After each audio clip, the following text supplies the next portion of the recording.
warahmatullahi wabarakatuh.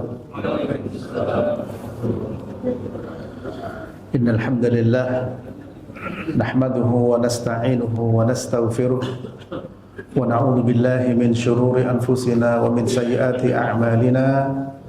Man yahdihillahu fala mudilla lahu wa man yudlil fala hadiya lahu. Asyhadu an la ilaha illallah wahdahu la syarika lahu wa asyhadu anna Muhammadan abduhu wa rasuluh. Ya ayyuhalladzina amanu taqullaha haqqa tuqatih wa la tamutunna illa wa antum muslimun, amma ba'du. Bapak-bapak, ibu-ibu, saudara sekalian yang dirahmati Allah, bersyukurlah kepada Allah atas segala nikmat yang kita rasakan. Yakinlah Allah akan menambahkan nikmat tersebut. Bersabarlah atas ujian dan cobaan. Harapan kita Allah menghapus dosa kita dan mengangkat derajat kita. Di bulan Ramadan, bulan penuh dengan keberkahan, bulan penuh dengan berbagai macam kebaikan. Ya, bahkan ketika awal pertama kali malam Ramadan, syaitan dibelenggu. Idza kanat awwalu lailatin min Ramadan sufidat asyayatin wa mararatul jin wa ghuliqat abwabun nar wa lam yuftah minha babun wa futihat abwabul jannah wa lam yughlaq minha babun wa nada munadin ya baghiyal khairi aqbil wa ya baghiyash syarri aqsir walillahi utaqa minan nar dzalika kullu lailah. Akhrajat Tirmidzi dari Abi Hurairah radhiyallahu taala anhu. Ketika malam pertama Ramadan, setan dibelenggu, pintu neraka ditutup, tidak satu pun yang dibuka, pintu surga dibuka, tidak satu pun yang ditutup. Ya. Dan ada yang memanggil, yaitu malaikat, wahai orang yang senang dan gemar pada kebaikan, sambutlah. Dan orang yang suka dengan keburukan, berhentilah.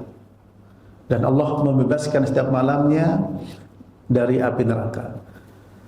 Di sini kita tahu bahwa keberkahan dan kebaikan yang ada di bulan Ramadan sangat melimpah. Namun ada orang-orang yang tidak mendapatkan ampunan. Sebagaimana ketika Nabi naik ke atas mimbar, beliau mengatakan amin, amin, amin. Faqalu ya Rasulullah alama amanta? Faqala atani Jibril. Thumma qala raghima anfumri'in dzukirta indahu wa lam yusalli alaihi qul amin faqultu amin. Thumma qala raghima anfumri'in dakhala alaihi ramadan thumma kharaja wa lam yughfar lahu qul amin faqultu amin. Thumma qala raghima anfumri'in adraka abawayhi aw ahadahuma wa lam yudkhilahul jannah qul amin faqultu amin. Akhrajahu al-Hakim dari Anas bin Malik radhiyallahu taala anhu. Ketika Nabi naik di atas mimbar, beliau mengatakan amin, amin sampai 3 kali. Para sahabat pun bertanya, ya Rasulullah, untuk apa engkau mengatakan amin sampai 3 kali? Telah datang kepadaku malaikat Jibril. Lalu dia berkata, celaka seseorang namamu disebut, tapi dia tidak membaca sholawat kepadamu. Katakan amin Muhammad. Lalu aku mengatakan amin. Yang kedua, Jibril mengatakan, celaka seseorang masuk Ramadan, keluar dari bulan Ramadan tidak mendapatkan ampunan. Ya, katakan amin. Lalu aku mengatakan amin. Yang ketiga, celaka seseorang masih memiliki kedua orang tua masih hidup, atau salah satunya masih hidup, tapi tidak bisa membuat dia masuk surga. Katakan amin Muhammad. Lalu Nabi mengatakan amin. Dari hadis ini para jemaah yang menjadi topik dan pembahasan kita, yaitu hanya ampunan dan rahmat Allah di Ramadan yang penuh dengan kebaikan. Pintu surga dibuka, pintu neraka ditutup, syaitan pun dibelenggu. Masih ada saja orang yang memang tidak mendapatkan kebaikan. Kenapa? Karena sebelum Ramadan ketika dipanggil ya baghiyal khairi aqbil wa ya baghiyash syarri aqsir, wahai orang yang senang dan gemar melakukan kebaikan, sambut. Dan orang yang suka melakukan keburukan, berhenti. Nah, berarti di sini memang ada dibedakan orang yang suka dengan kebaikan dan orang yang gemar dengan berbuat dosa. Nah, ini para jemaah. Nah, ketika dia tidak mengindahkan panggilan itu, kita lihat ya, di bulan Ramadan puasa, mungkin juga qiyamul lail, Nabi banyak menyampaikan rubba shaimin laisa lahu min siyamihi ilal ju' wa rubba qaimin laisa min qiyamihi illa sahr. Rawahu Ibnu Majah. Nabi banyak menyampaikan berapa banyak orang puasa tidak mendapatkan pahala puasa kecuali haus. Dan berapa banyak orang yang sholat malam qiyamul lail, tarawih dan lain sebagainya tidak dapat pahala qiyamul lailnya kecuali as-sahr, kecuali begadang. Nah, berarti di sini para jemaah rahmati Allah perlu yang namanya ampunan Allah Subhanahu wa taala. Ketahuilah bahwa tujuan utama orang yang beriman adalah al-jannah, surga. Dan Al-Quran menjelaskan bahwa ukuran sukses seseorang adalah selamat dari neraka, masuk surga. Bukan karir, bukan dunia, bukan pangkat dan jabatan. Dalam surat Al-Imran ayat 185 Allah berfirman, kullu nafsin dha'iqatul maut wa innama tuwaffawna ujurakum yawmal qiyamah faman zuhziha 'anil nar wa udkhilal jannata faqad faza wa mal hayatud dunya illa mata'ul ghurur. Setiap yang bernyawa pasti akan mengalami yang namanya kematian. Sesungguhnya aku sempurnakan pahala kalian kelak pada hari kiamat. Barang siapa yang diselamatkan dari neraka dan dimasukkan ke dalam surga, itulah orang yang faza, sukses. Faza. Ya, makanya ada orang namanya Fauzi, kesuksesan saya. Fauzan, kesuksesan, keberuntungan. Ya, Fawaz, orang yang banyak sukses. Faiz, orang yang sukses. Ya. Wa mal hayatud dunya illa mata'ul ghurur. Tidaklah kehidupan dunia kecuali kehidupan yang menipu. Nah, dari ayat ini kita bisa mengambil pelajaran besar bahwa tujuan hidup seorang beriman adalah bagaimana dia dimasukkan oleh Allah ke surga dan diselamatkan dari api neraka. Namun dalam perjalanan hidup kita ini para jamaah ternyata perlu perjuangan, tidak mudah kecuali orang yang diberikan kemudahan oleh Allah. Kita lihat berapa banyak yang tidak berpuasa pada hari ini di luar sana. Berapa banyak yang tidak datang ke masjid untuk menjalankan sholat. Berapa banyak orang yang masih meninggalkan perintah, melakukan larangan.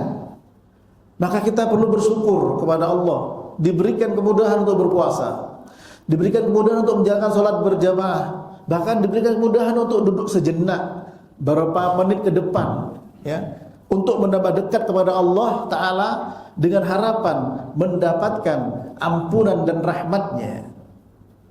Nabi bersabda, "Majtama'a qaumun fi baitin min buyutillah yatluna kitaballah wa yatadarasunahu bainahum illa nazalat 'alaihimus sakinah wa ghashiyatuhumur rahmah wa haffathumul malaikah wa dzakarahumullahu fi man 'indahu." Rawahu Muslim. Tidaklah berkumpul satu kaum di rumah-rumah Allah, yaitu di masjid. Mereka membacakan kitabullah Al-Quran dan dipelajari isinya, seperti sekarang majelis ilmu maksudnya, kecuali akan turun kepada mereka as-sakinah, ketenangan, kedamaian, diliputi rahmat, dikelilingi oleh para malaikat, dan disebut namanya di sisi Allah Subhanahu wa taala, ya, saking damainya, apalagi dingin, juga lapar, ya, mengheningkan cipta. Saking damainya ini, alias tidur. Ya, jadi para jemaah berada di masjid. Alhamdulillah bapak-bapak, ibu-ibu sudah menjalankan sholat berjamaah tadi. Alhamdulillah masih bersabar dan bertahan untuk barangkali berapa menit ke depan, dalam rangka untuk menambah ilmu dan menambah kedekatan, rasa takut kepada Allah dengan harapan dapat rahmat dan ampunan Allah Subhanahu wa taala.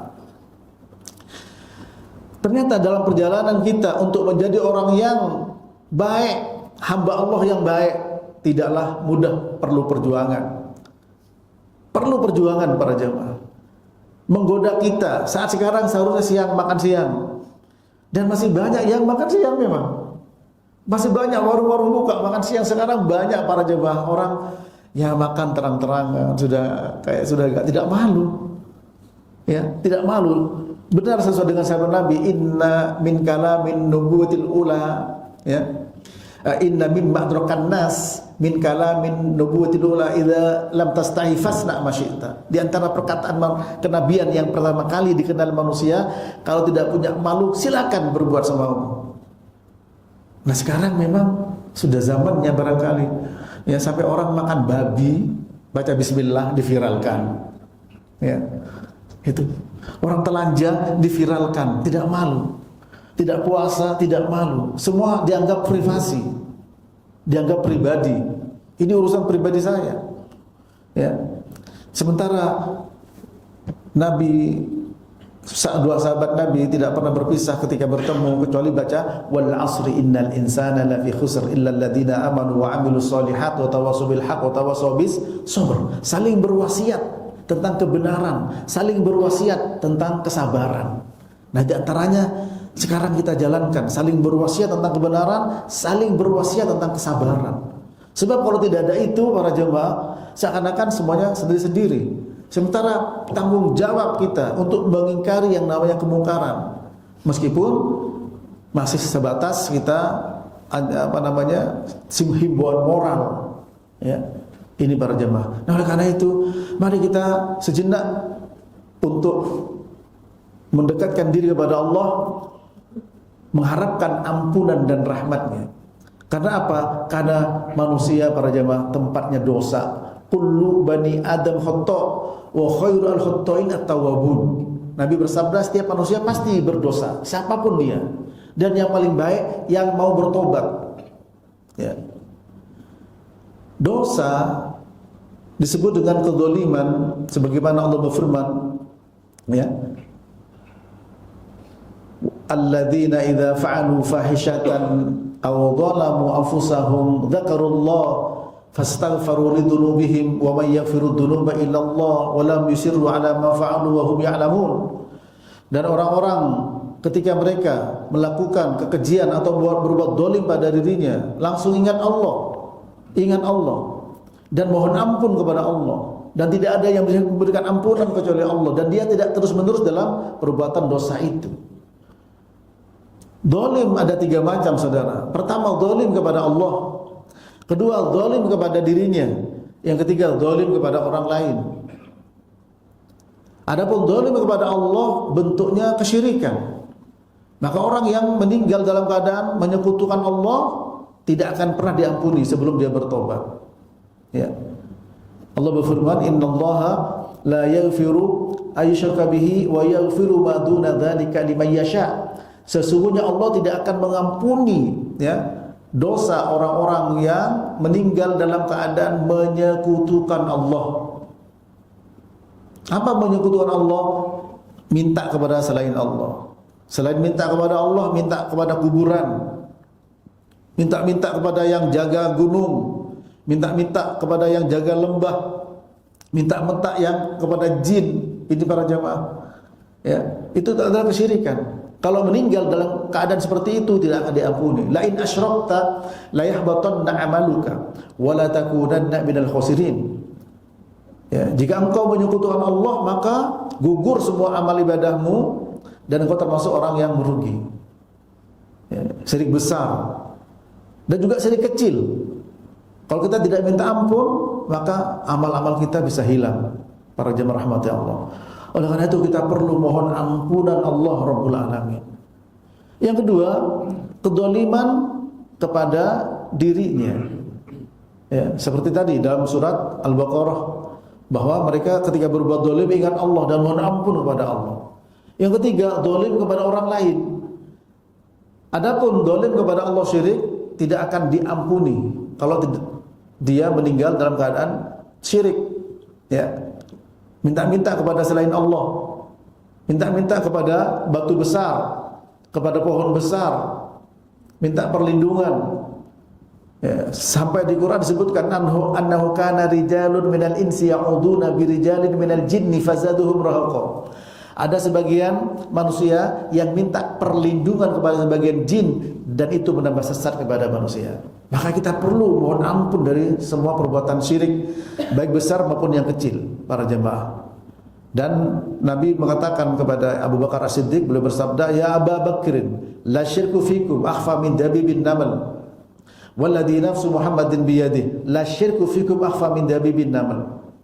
Ala adulluka ala syai'in idza fa'altahu dhahaba anka qaliluhu wa kathiruhu. Qul Allahumma inni a'udzubika an usyrika bika wa ana a'lamu astaghfiruka lima la a'lam. Wahai Abu Bakar, sungguh syirik bagi kalian lebih ringan dibandingkan dengan langkah semut. Demi zat yang jiwa Muhammad berada di tangannya, demi Allah syirik lebih ringan.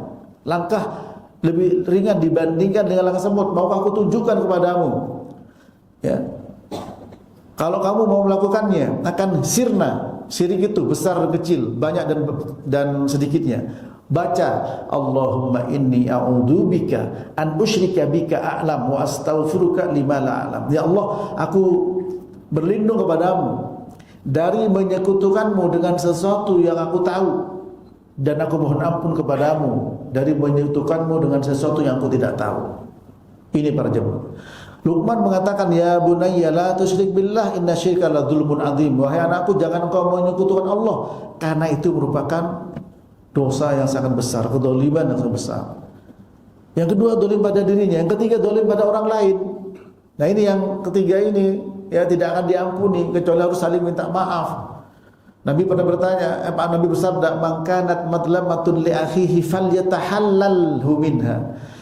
Barang siapa punya kedoliman pada saudaranya, segera minta dihalalkan. Jangan nunggu Idul Fitri minta maaf, karena belum tahu umur kita panjang. Nabi menyampaikan pada sahabat tentang orang yang bangkrut, atadruna mal muflis? Faqalu al muflisu fina man la darahima lahu wa la mata. Faqala innal muflis min ummati ya'ti yaumal qiyamah bi salatin wa siyamin wa zakatin wa ya'ti wa qad syatama hadha wa qadhafa hadha wa akala mala hadha wa safaka dama hadha wa daraba hadha. Fayu'ta hadha min hasanatihi wa hadha min hasanatihi. Fa in faniyat hasanatuhu qabla an yuqda ma alayhi ukhidat min khatayahum faturihat alaihim wa turiha finnar. Rawahu Muslim. Tahukah kalian siapa orang yang bangkrut? Para sahabat menjawab, orang tidak punya uang, tidak punya harta. Apa kata Nabi? Orang yang bangkrut adalah dari umatku yang datang pada hari kiamat kelak membawa pahala salat, puasa, pahala zakat. Tapi sayang dulu di dunia dia mencaci maki fulan, menuduh orang baik-baik dengan tuduhan zina, makan hartanya tanpa hak, menumpahkan darahnya, memukulnya. Akhirnya apa? Diambil semua pahala solatnya, puasanya, zakatnya, hajinya, dan lain-lain. Lalu diberikan kepada orang-orang yang tadi didolimi. Ya, sampai habis. Ketika sudah habis, masih punya dosa pada orang lain. Akhirnya apa? Dosa orang lain dilempar ke dia, dan dia dilempar ke dalam api neraka. Para jemaah rahmati Allah, kita berusaha payah untuk beramal, untuk beribadah, sholat, puasa, zakat. Tapi banyak orang puasa tidak dapat apa-apa kecuali haus. Banyak orang qiyamul lail kecuali dapat begadang saja. Kenapa di situ? Man shoma ramadhana imanan wa ihtisaban ghufira lahu ma taqaddama min dhanbihi. Hanya yang ikhlas saja ketika puasa, bukan karena manusia. Man qama ramadhana imanan wa ihtisaban ghufira lahu ma taqaddama min dhanbihi.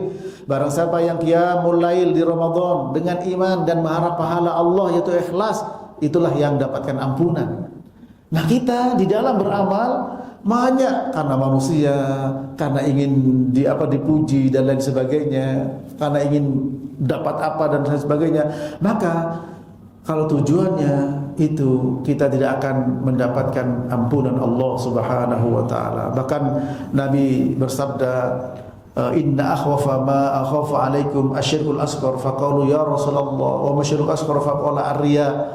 Yaqulullah tabaraka wa taala idza jaza an-nas bi'amalihim idhabu ila alladhina kuntum turauna fid dunya fadru hal tajiduna indahum jaza. Yang paling aku takutkan pada kalian adalah riya, syirik kecil. Apa ya Rasul? Riya, pamer. Ya. Kemudian Nabi menyampaikan bahwa Allah Ta'ala mengatakan ketika sudah membalas semua amal manusia, mengatakan kepada mereka yang dulu riya, coba kalian pergi ke orang-orang yang dulu kalian pamer amal ibadahmu, pamer sedekahmu, pamer puasamu, pamer salatmu. Silakan pergi ke mereka. Apakah kamu mendapatkan balasan dari dia? Nah, oleh karena itu kita perlu ampunan Allah, perlu rahmat Allah. Jangan sampai di Ramadan kita tidak mendapatkan ampunan.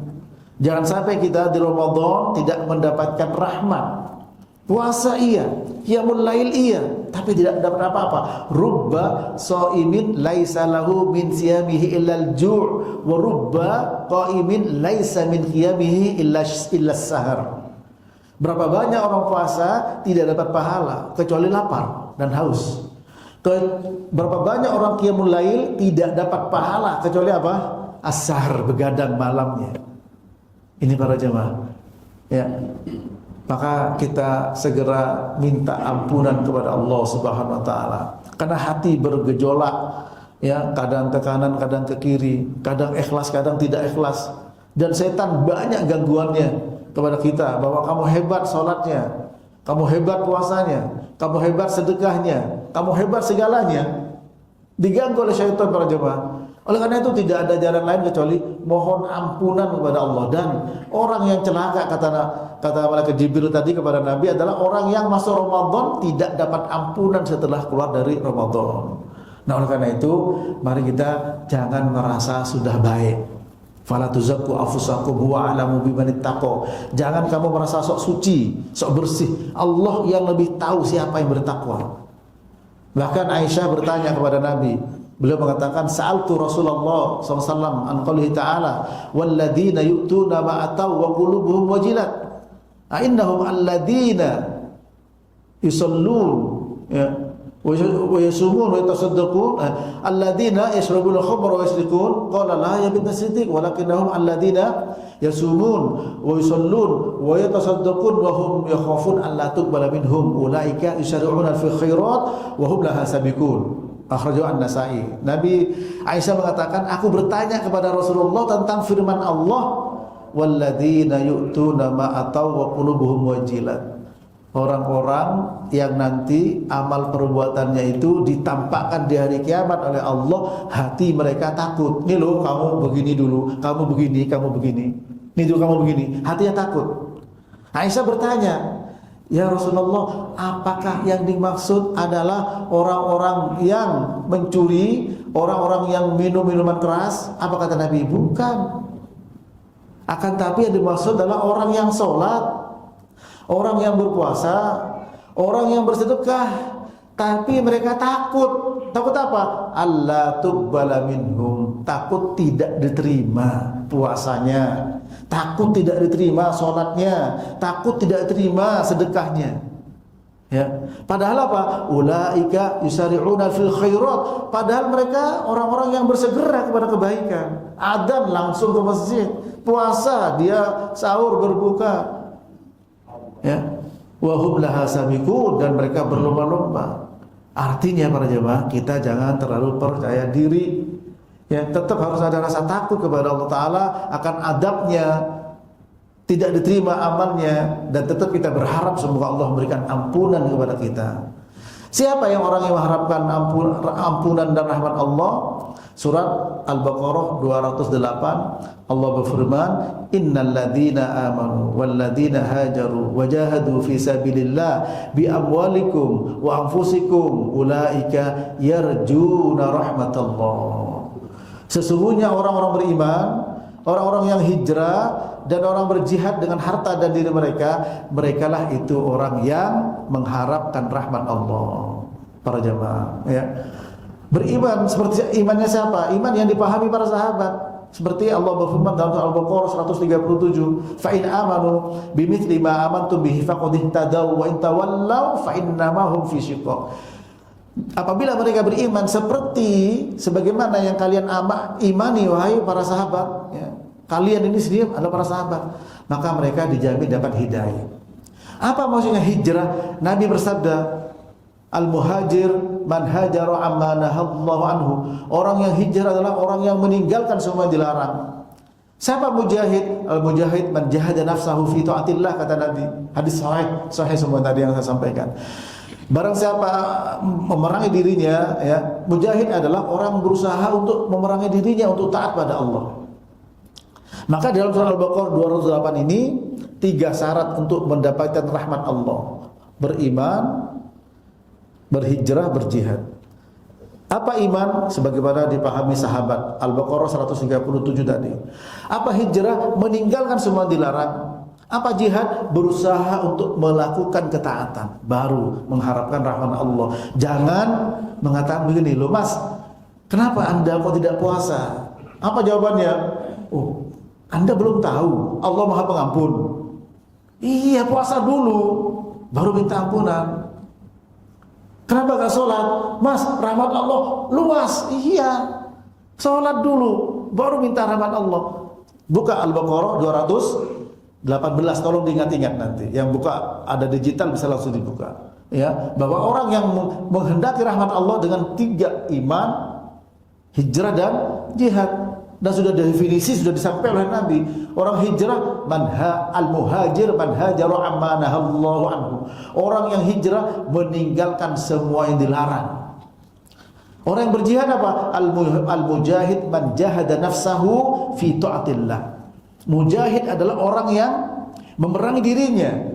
Untuk apa? Untuk selalu taat kepada Allah. Saudara sudah berusaha untuk memerangi diri kita sendiri dengan sholat berjamaah, dengan puasa di Ramadan. Itu perlu perjuangan, perlu mujahadah. Baru setelah itu kita mengharap apa? Ampunan Allah, rahmat Allah diterima. Tadi harus takut tidak diterima. Ya. Nah sekarang banyak orang-orang yang berani, Pak, Bapak Ibu, berani. Terang-terangan gak puasa, waduh masya Allah, makan yang seenaknya aja. Nah tapi alhamdulillah kita diberi pertolongan Allah, diberi kemudahan, taufik untuk bisa apa? Untuk bisa menjalankan ibadah puasa. Namun tetap harus antara al-khauf war-roja, antara rasa takut, cemas dan harap. Takut kepada siksanya Allah, takut tidak terima ibadahnya. Ya. Kemudian mengharapkan ampunan Allah, mengharapkan rahmat Allah, mengharap semoga diterima. Sampai Abdullah ibnu Umar radhiyallahu ta'ala anhuma beliau mengatakan, seandainya aku tahu satu sujud diterima oleh Allah, satu dirham diterima oleh Allah, maka apa? Aku tidak khawatir dengan yang namanya kematian. Tapi kita tidak tahu para jamaah. Oleh karena itu apa? Hendaklah selalu minta ampun kepada Allah Subhanahu wa taala. Barangkali untuk materi sampai di sini masih ada beberapa menit ke depan, ya. Barangkali ada yang ingin didiskusikan atau ditanyakan, silakan. Silakan. Ya. Bagi semuanya yang ingin mengajukan pertanyaan. Ustaz. Ya, silakan. Bismillahirrahmanirrahim. Assalamualaikum warahmatullahi wabarakatuh. Waalaikumsalam warahmatullahi wabarakatuh. Ada mikrofon Pak dari yang lain. Ustaz, dalam keadaan sehat selalu. Amin, barakallahu fiik. Semoga antum juga. Ini Ustaz, dalam bagaimana bila kita meninggal sebelum mendapatkan ampunan dari Allah itu? Iya. Kita dalam bulan Ramadan kita berproses dengan meningkatkan ibadah segala macam yang lain. Dalam proses itu kita dipanggil oleh Allah. Iya. Itu bagaimana Ustaz? Kita belum ini takaran orang yang diterima yang diterima ampunan dan diberikan rahmat adalah orang yang meningkat takwanya, seperti itu. Iya. Bagaimana selama proses itu terjadi? Pertama, ya, Nabi bersabda, Allah berfirman, ya bani Adam, innaka law ataitani bi qurabil ardi khotoya thumma laqitani la tusyrik bi syai'a la ataituka bi qurabiha maghfiratan. Rawahu Tirmidzi. Wahai manusia, anak Adam, seandainya engkau datang kepadaku dengan membawa dosa sepenuh bumi, dan engkau datang kepadaku yaitu meninggal, dosa sepenuh bumi, dan engkau meninggal dengan tidak menyekutukan aku dengan sesuatu apapun, maka aku akan datang kepadamu dengan membawa ampunan sepenuh bumi pula. Itu kalau Allah berkehendak. Sebagaimana surat An-Nisa 116, innallaha la yaghfiru ayyushraka bihi wa yaghfiru ma duna dzalika liman yasha. Bahwa Allah tidak mengampuni orang yang mati dalam keadaan syirik, menyekutukan Allah. Dan Allah mengampuni dosa selain itu bagi siapa yang Allah kehendaki. Jika Allah menghendaki, kita bisa punya dosa, bukan dosa syirik, dosa naudzubillah zina atau yang lainnya, belum tobat, belum minta ampun, apalagi masih proses, nanti ada lagi jawabannya. Ini belum, tapi dia tidak menyekutukan Allah, maka berada di bawah kehendak Allah. Kalau Allah berkehendak, ya, maka diampuni, masuk surga tanpa disiksa. Tapi kalau berkehendak masuk neraka, tapi tidak kekal, ya, selama tidak syirik. Apalagi sudah berproses, ya. Ada hadis yang sangat panjang. Ada orang membunuh 99 orang. Kemudian dia datang kepada ahli ibadah, bukan ahli ilmu. Saya sudah membunuh 99 orang. Bagaimana dosa saya ini? Wah, kamu tidak bisa diampuni. Akhirnya dibunuh sekalian dia jadi 100. Kemudian dia datang kepada ahli ilmu. Ya, ini hadis ada di Riyadhus Shalihin, ya. Kitab Riyadhus Shalihin Imam Nawawi. Kemudian dia bertanya kepada ahli ilmu, diberi semangat, datanglah kamu ke suatu tempat, ya, untuk ilmu dan tobat di sana. Proses. Dia jalan. Sebelum sampai ke tempat itu dia meninggal. Tadi Bapak bilang masih proses. Akhirnya apa? Malaikat rahmat dan malaikat adab berselisih. Ini orang belum tobat, neraka tempatnya. Kata malaikat rahmat, oh tidak, ini sudah berproses, sudah niat dia, bahkan sudah berproses, sudah jalan. Akhirnya Allah kirim malaikat untuk mengukur, suruh mengukur dari tempat yang dia pergi, ya, ke tempat dia meninggal. Dari tempat dia meninggal ke tempat yang dituju. Kalau lebih dekat kepada tempat yang ditinggalkan, maka dia neraka. Kalau lebih dekat kepada tempat yang dituju, dia surga. Ternyata diukur, ya, lebih dekat jaraknya kepada tempat yang dia tuju untuk tobat dan proses ini. Maka masuklah ke dalam surga. Oleh karena itu Nabi bersabda, inna ahadakum la ya'malu bi amali ahli jannah hatta ma yakuna bainahu wa bainaha illa dhira' fa yasbiqu alaihi alkitab fa ya'malu bi amali ahli an-nar fa yadkhuluha. Wa inna ahadakum la ya'malu bi amali ahli an-nar hatta ma yakuna bainahu wa bainaha illa dhira' fa yasbiqu alkitab fa ya'malu bi amali ahli jannah fa yadkhuluha. Rawahu Muslim. Ada di antara kalian yang melakukan perbuatan ahli surga dalam hidupnya, sampai dia dengan surga tidak ada jarak kecuali 1 langkah.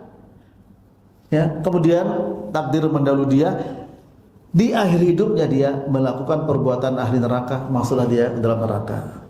Dan ada juga yang melakukan perbuatan ahli neraka dalam hidupnya, ya, sampai dia dengan neraka tinggal 1 jarak, 1 langkah. Di akhir hidupnya dia melakukan perbuatan ahli surga, masuk ke surga. Itu tadi contohnya yang tadi. Ya, adapun yang contohnya perbuatan ahli surga, pernah di zaman Nabi ada seorang yang berperang, ya, kemudian dia meninggal di perang itu. Nabi melewati dan beliau mengatakan dia termasuk ahli neraka. Para sahabat bingung karena sahabat tahu orang ini semangat. Bagaimana kalau dia neraka bagaimana dengan kami? Maka ada yang bersaksi bahwa apa? Benar Rasulullah. Kenapa? Karena dia ketika luka parah tidak tahan, lalu ambil pedangnya ditusukkan ke dadanya alias bunuh diri. Kalau tinggal 1 langkah dengan surga. Nah, apa penyebabnya di sini? Dijelaskan dalam hadis yang lain sebagaimana seorang ulama menjelaskan, yaitu Ibnu Daqiq Al-Id, ya. Apa itu dengan hadis lain? Karena perbuatan baik dia fima yabdu linnas, karena yang tampak di depan mata manusia perbuatan baik. Hatinya yang Allah tahu penuh dengan apa? Penuh dengan sombong, ujub, kagum pada ibadahnya, atau juga penuh dengan kedengkian, penuh dengan riya dan pamer. Fima yabdu linnas, karena dia pamer. Ya, dia pamer dengan sholatnya, dia pamer dengan zakatnya, sedekahnya, puasanya. Nampaknya di depan manusia memang berbuat ahli surga. Nah ini. Nah oleh karena itu jangankan sudah berproses, niat saja, keinginan kuat. Nabi bersabda, Allah berfirman, man hamma bihasanatin wa lam ya'malha katabahu Allah indahu hasanah kamilah. Muttafaqun alaih. Ya, dari Nabi bersabda, Allah berfirman, Nabi bersabda, barang siapa yang benar-benar, ya, ingin berbuat baik, benar-benar ingin berbuat baik, ini belum berproses, masih memulai, ya, dan tidak dilakukan karena mungkin ada faktor-faktor yang menyebabkan tidak melakukannya, dicatat pahala sempurna di sisi Allah Subhanahu wa taala. Apalagi kalau sampai dilakukan, ya, dilipat gandakan para jemaah. Demikian, Allahu a'lam bishawab, ya. Mungkin satu lagi untuk ibu-ibu, apakah ada yang sampaikan?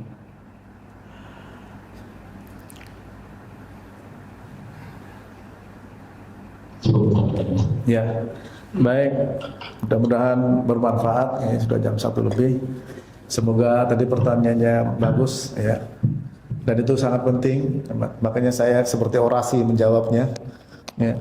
Dan banyak keterangan-keterangan baik dari Quran maupun dari hadis Nabi SAW terkait dengan orang yang berproses. Proses itu sudah luar biasa. Jangan sampai proses. Ketika niat baik saja para jemaah sudah dicatat oleh Allah Subhanahu wa Ta'ala. Apalagi sampai berproses.